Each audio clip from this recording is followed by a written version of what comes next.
नमस्कार, आप सभी का स्वागत है। आज हम लोग कक्षा 8 रुचिरा भाग 3 का 10वां पाठ नीति नवनीतम इसके ऊपर चर्चा करेंगे। नीति नवनीतम यह पाठ कुछ श्लोकों का संग्रह है जिसमें मनुष्य स्मृति के श्लोक लिए गए हैं, जिसका प्रतिबिंब हमारे व्यवहार पर पड़े। इस उद्देश्य के साथ इस पाठ को हम पढ़ेंगे। तो इसमें मनुस्मृति के कतिपय श्लोक हैं जिसमें सदाचार में अर्थात हमारे व्यवहार में लाए जाने वाले बहुत सारे निर्देश इन श्लोकों में दिया गया है। चलिए शुरू करते हैं। इसमें जो पाठ के ऊपर इन श्लोकों के बारे में बताया है आप पुस्तक में देख सकते हैं। प्रस्तुत पाठ मनुस्मृति के कतिपय श्लोकों का संकलन है जो सदाचार की दृष्टि से अत्यंत महत्वपूर्ण है। यहाँ माता पिता तथा गुरुजनों को आदर और सेवा से प्रसन्न करने वाले अभिवादनशील मनुष्य को मिलने वाले लाभ की चर्चा की गई है। इसके अतिरिक्त सुख दुख में समान रहना, अंतरात्मा को आनंदित करने वाले कार्य करना तथा इसके विपरीत कार्यों को त्यागना, सम्यक विचारोपरांत तथा सत्य मार्ग का अनुसरण करते हुए कार्य करना आदि शिष्टाचारों का उल्लेख भी किया गया है। इसमें पहला श्लोक है अभिवादनशीलस्य नित्यं वृद्धोपसेविनः चत्वारितस्य वर्धन्ते आयुर्विद्या यशो बलम।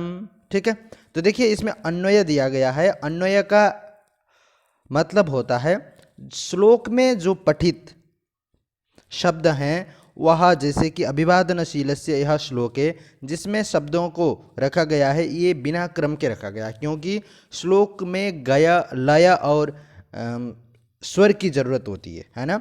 सस्वर हम श्लोकों को गाते हैं, उसमें लय की ज़रूरत होती है और लय मिलाने के लिए शब्दों को इधर उधर रख दिया जाता है और उसी को हम वाक्य के क्रम में जब रखते हैं तो वह अन्वय बनता है। ठीक है, तो यह जो श्लोक है इसको वाक्य के क्रम में जब हम रखेंगे तो इस प्रकार का अन्वय बनता है। ठीक है ना। तो जैसे अभिवादनशीलस्य यानी अभिवादन करना, शील यानी स्वभाव है जिसका, ऐसा जो नर यानी मनुष्य है ना। और नित्यम निरंतर वृद्धोपसेविना, निरंतर वृद्धों की सेवा करने वाला जो व्यक्ति, तस्य उसके, है ना।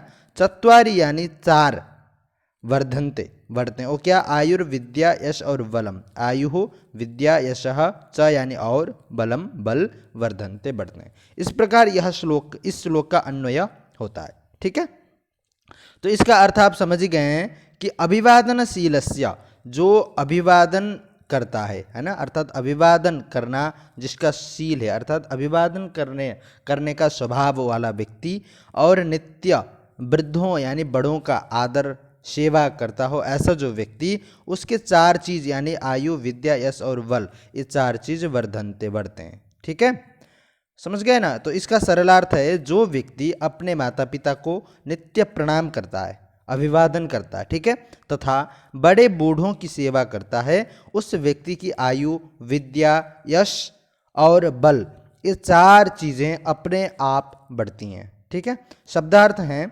अभिवादनशीलस्य यानी अभिवादन अर्थात प्रणाम करने वाले के, नित्यम सदैव, वृद्धोपसेविनः अर्थात बड़े बूढ़ों की सेवा करने वाले के, चत्वारि चार, तस्य उसके, आयु अर्थात उम्र, विद्या यानी पढ़ाई अर्थात ज्ञान, यशः प्रसिद्धि, बलम यानी बल, वर्धन्ते का अर्थ होता है बढ़ते हैं। ठीक है, तो इस प्रकार से आपने इस श्लोक को समझ लिया।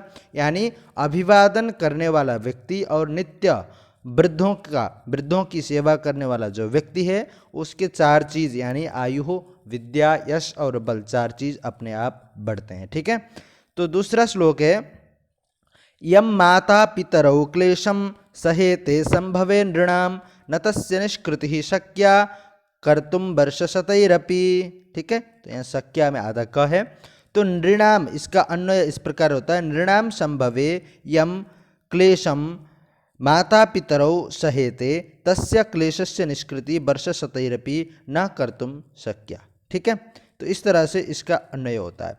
तो इसका अर्थ होगा, देखिए नृणाम संभवे है ना, नृणाम यानी मनुष्यों के, संभवे यानी उत्पन्न होने पर, पैदा होने पर, जब बच्चे उत्पन्न होते हैं, पैदा होते हैं, तब यम जिस, क्लेशम क्लेश को, है ना, जिस क्लेश को, यानी क्लेश का अर्थ होता है कष्ट अथवा दुख को, माता पितरौ अर्थात माता और पिता सहेते सहन करते हैं, तस्य क्लेशस्य वह जो क्लेश है, वह जो कष्ट है उसका, है ना, निराकरण, निष्कृति अर्थात निराकरण अथवा बदला, वर्षशतैरपि न कर्तुम शक्या, 100 वर्षों में भी हम उसका बदला नहीं चुका सकते। ठीक है, तो देखिए इसका पूरा अर्थ इस प्रकार होगा, यानी नृणाम संभवे मनुष्यों के पैदा होने पर, है ना, यम क्लेशम जिस दुख को माता पितरौ सहेते माता पिता सहन करते हैं, क्योंकि बच्चों के पैदा होने पर बच्चों का देखभाल करना, उनके लिए अनेक प्रकार के कष्टों को सहन करना जो माता पिता करते हैं,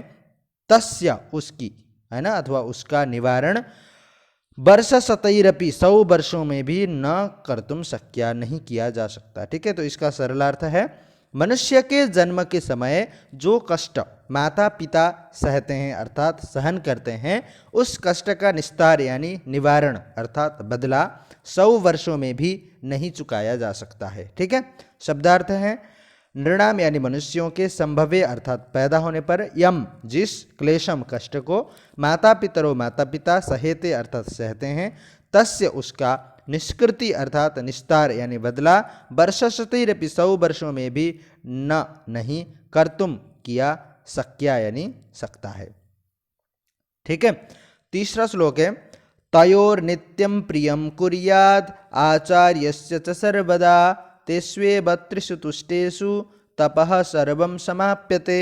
ठीक है, तो इसका अन्वय इस प्रकार होगा, तयोहो अर्थात माता पितरो, इससे पहले माता पिता की बात हुई थी तो ये सर्वनाम संज्ञक शब्द है तयोहो, इसलिए तयो अर्थात उन दोनों, है ना, उन दोनों कौन है, माता पिता, और आचार्यस्य, तयोहो और आचार्यस्य, ये था नहीं यह है। ठीक है, तयोहो और आचार्यस्य च, और आचार्य अर्थात गुरु अथवा शिक्षक, है ना, प्रियम कुर्यात हमेशा प्रिय करना चाहिए।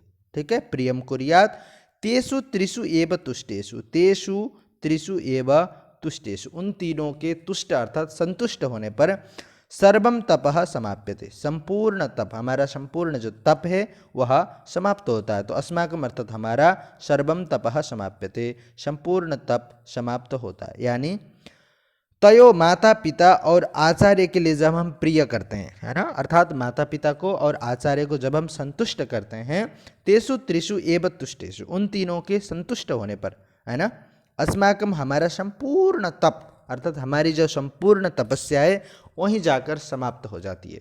ठीक है, अर्थात हम अगर माता पिता को तथा जो गुरुजन हैं, शिक्षक जन हैं, उनको हमेशा सम्मान देंगे, उनके लिए हमेशा प्रिय कार्य करेंगे, तो हमें अन्य कोई कार्य करने की जरूरत नहीं, क्योंकि उससे बड़ा कार्य कोई इस दुनिया में है ही नहीं। ठीक है, इसलिए माता पिता और गुरुजनों का हमेशा सम्मान करें और उनके लिए हमेशा प्रिय कार्य करें। ठीक है, तो इसका सरलार्थ होगा उन दोनों माता पिता तथा गुरु का सदैव प्रिय करना चाहिए। उन तीनों के संतुष्ट होने पर हमारी सभी तपस्याएं समाप्त हो जाती हैं, अर्थात हमें हमारी सभी तपस्याओं का फल मिल जाता है। शब्दार्थ हैं तयो अर्थात उन दोनों का यानी माता पिता का, आचार्यस्य गुरु का, च और प्रियम प्रिय कुर्यात करना चाहिए, तेषु उनमें ही, एव अर्थात ही, त्रिषु तीनों में, तुष्टेषु अर्थात संतुष्ट होने पर, सर्वम सभी, तपः तपस्या, समाप्यते यानी समाप्त हो जाती हैं। ठीक है, चौथा श्लोक है सर्वम परवशम दुखम सर्वमात्मवशम सुखम एतद विद्यात् समासेन लक्षणम सुख दुःखयोः। ठीक है, तो देखिए, तो यहाँ पर इसका अन्वय होगा इस प्रकार से कि सर्वम परवशम दुखम, है ना, तो संपूर्ण जो परवश है, सर्वम यानी संपूर्ण, परवश, पर यानी दूसरों के वश में होना, दुख है। ठीक है, और सर्वम संपूर्ण, आत्मवशम सुखम, संपूर्ण आत्मवश यानी अपने वश में होना ही सबसे बड़ा सुख है। एतत् यही ये वी है, तो एतत् सुख दुःखयोः समासेन लक्षणम विद्यात्, है ना, एतत् यह सुख दुःख, सुख और दुख का, है ना, समासेन अर्थात समग्र रूप से, है ना, अथवा संक्षेप में लक्षणम लक्षण को विद्यात् समझना चाहिए।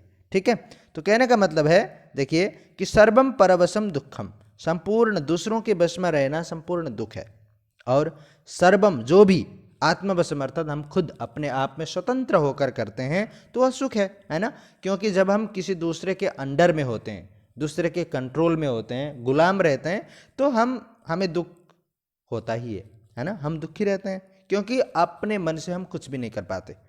और अब अगर हम अपने मन से स्वतंत्र होकर छोटा सा भी कोई काम कर लेते हैं तो उसमें अपार संतुष्ट मिलता है ना। तो वही आत्मवशम यानी अपने वश में होना ही सुख है। एतत् सुख दुःखयोः समासेन लक्षणम विद्यते, यही सुख और दुख का समग्र रूप से हमें लक्षण समझना चाहिए। ठीक है, तो इसका सरलार्थ होगा सब कुछ अपने वश में होना सुख है और सब कुछ दूसरे के वश में होना दुख है। हमें संक्षेप में सुख और दुख का यही लक्षण जानना चाहिए। शब्दार्थ होगा सर्वम यानी सब कुछ, परवशम दूसरे के नियंत्रण में, दुखम दुख है, आत्मवशम स्वयं के नियंत्रण में, सुखम सुख। एतत् यह समासेन यानी संक्षेप में सुख दुख है, सुख और दुख का लक्षणम लक्षण विद्यात अर्थात जानना चाहिए। ठीक है, यानी देखिए दूसरों के बस में होना दुख और अपने बस में सब कुछ होना ही सुख है, यही संपूर्ण रूप से सुख और दुख का लक्षण है। ठीक है, 5वां श्लोक है यत्कर्म कुर्वतोस्य स्यात् परितोषोऽन्तरात्मनः तत्प्रयत्नेन कुर्वीत विपरीतम तु वर्जयेत। ठीक है, तो देखिए इस श्लोक में अन्वय इस प्रकार होगा कि यत् कर्म जो कर्म कुर्वतः करते हुए, कुर्वततः नहीं कुर्वतः करते हुए, अस्य अंतरात्मना, ये अस्य मतलब यह अंतरात्मा हमारी जो अंतरात्मा है उसको परितोषः स्यात्, परितोष अर्थात संतुष्टि हो, है ना।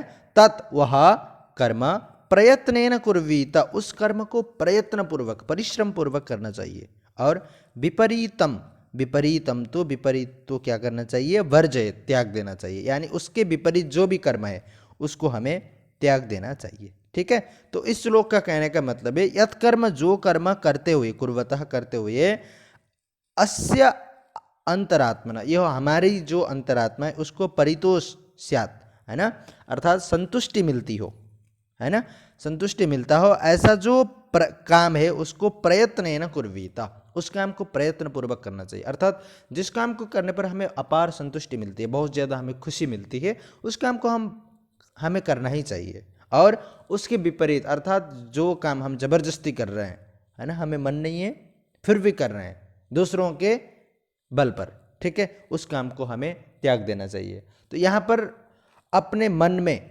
जो अच्छे भाव आते हैं, है ना, अच्छे काम के लिए जो अच्छे भाव आते हैं उनको हमें स्वीकारना चाहिए और उन काम में हमें लगना चाहिए। ठीक है, और जो बुरे काम हैं अर्थात जिनको करना नहीं चाहिए उसमें हमारा मन भी नहीं लगना चाहिए। ठीक है, और उसको हमें नहीं करना है।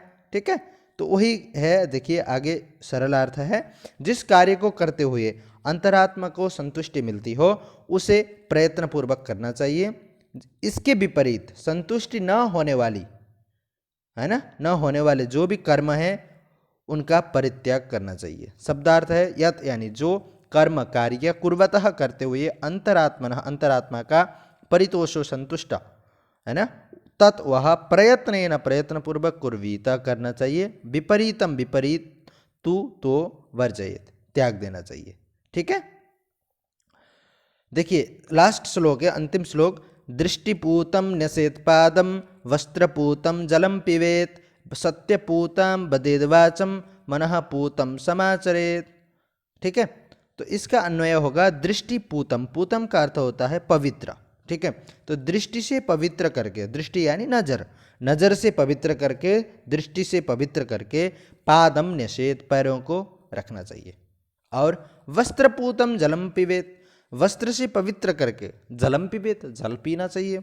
जैसे पानी को हम जल को वस्त्र से छान कर, है ना, कपड़े से छान कर पीते हैं, तो वो अशुद्ध पानी भी यानी जो गंदा पानी है जिसमें मिट्टी के कण या बालू के कण होते हैं वह उससे छन जाते हैं, है ना, तो वस्त्र के द्वारा जल को छान कर यानी पवित्र करके पीना चाहिए। वैसे ही सत्यपूताम वाचम बदेत, सत्य से पवित्र करके, है ना, पूताम यानी पवित्र करके, वाचम बदेत वाणी को बोलना चाहिए। और मनः पूतम समाचरते यानी मन से पूतम पवित्र करके समाचरेत व्यवहार करना चाहिए, है ना। मन से पवित्र करके व्यवहार करना चाहिए, अर्थात व्यवहार मन से पवित्र हो, वाणी सत्यता से पवित्र हो, जल वस्त्र के द्वारा पवित्र हो, और हमारे जो पैर हैं वो दृष्टि द्वारा पवित्र हो। अर्थात अगर दृष्टि द्वारा हम पवित्र नहीं करेंगे अपनी नज़र को तो क्या होगा, हम गलत जगह पैर रख देंगे तो गिर जाएंगे, है ना। और वस्त्र द्वारा जल को पवित्र नहीं करेंगे तो हम गंदा पानी पिएंगे, और सत्य द्वारा अगर वाणी को पवित्र नहीं करेंगे तो हम झूठ बोलेंगे और लोग हमारे ऊपर विश्वास नहीं करेंगे। और मन से पवित्र होकर अगर हम व्यवहार नहीं करते हैं तो हमारा व्यवहार बुरा हो जाएगा, ठीक है।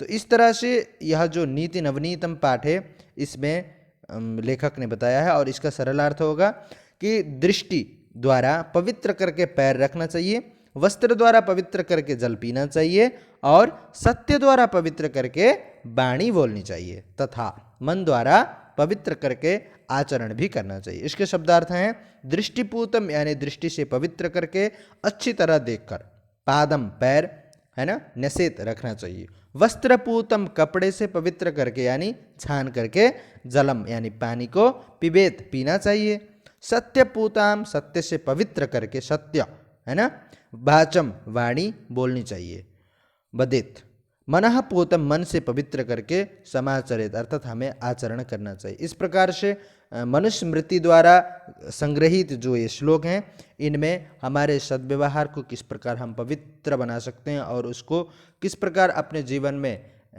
ले आ सकते हैं। साथ ही माता पिता गुरुजन का सम्मान हमें करना चाहिए, और बड़े जो लोग हैं उनका अगर हम सम्मान करते हैं, अभिवादन करते हैं, नित्य सेवा करते हैं तो हमारे जो आयुर्विद्या यश और बल हैं ये भी बढ़ते हैं, है ना।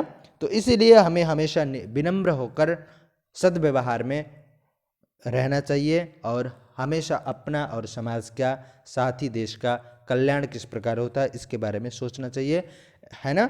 ऐसी जो भावना है इस पाठ के द्वारा विकसित होती है, और इस पाठ को आप अच्छे से पढ़िए, सभी श्लोकों का अन्वय किस प्रकार होता है उसको समझिए, उसका अर्थ क्या है और शब्दार्थ क्या है इनको समझिए। अभ्यास में हम जल्द ही उपस्थित होंगे। धन्यवाद।